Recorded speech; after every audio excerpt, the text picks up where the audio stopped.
Okay, this is an email from Board Chair Kim Ross, Nampa School District. And she sends this email to the board clerk, Tammy Whalen, who also serves as a clerk to the superintendent, which is a conflict.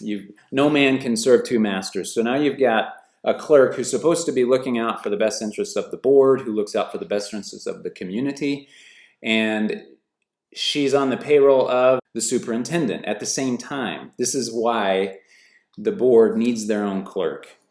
But Kim Ross, board chair, sends this email to the board clerk and says, since Trustee Kip, Mike Kip, Zone 2, since Trustee Kip will be unable to attend meetings starting September 1st through October, can you help me understand what we do in the event of a tie vote? Fair question. Something she should be able to ask, a procedural question of the board clerk. So the board clerk responds and says, keep modifying the motion until you have a winning vote, or just not take action. It's been on my mind.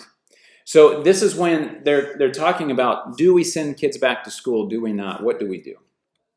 What's interesting is Tammy Whalen then forwards this conversation to Paula Keller, the superintendent, who is in charge of our investment as taxpayers. She takes, I don't know how many $1 million a year, and is responsible for educating 17,000 students in the community. Should be.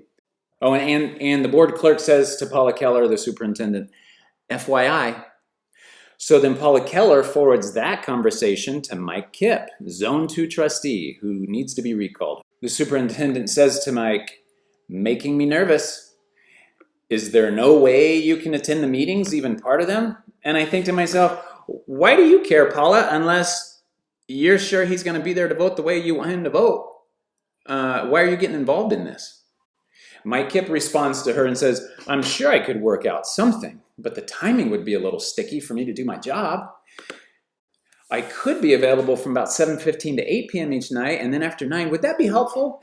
And Paula points out, you probably need to hear the discussion in order to vote. Does class start on the 1st? And Mike says, yes. And she says, oh, my heart. And he responds, do I need to get the 1st or the 8th covered? Which is most important? You got a sense? I can't miss both.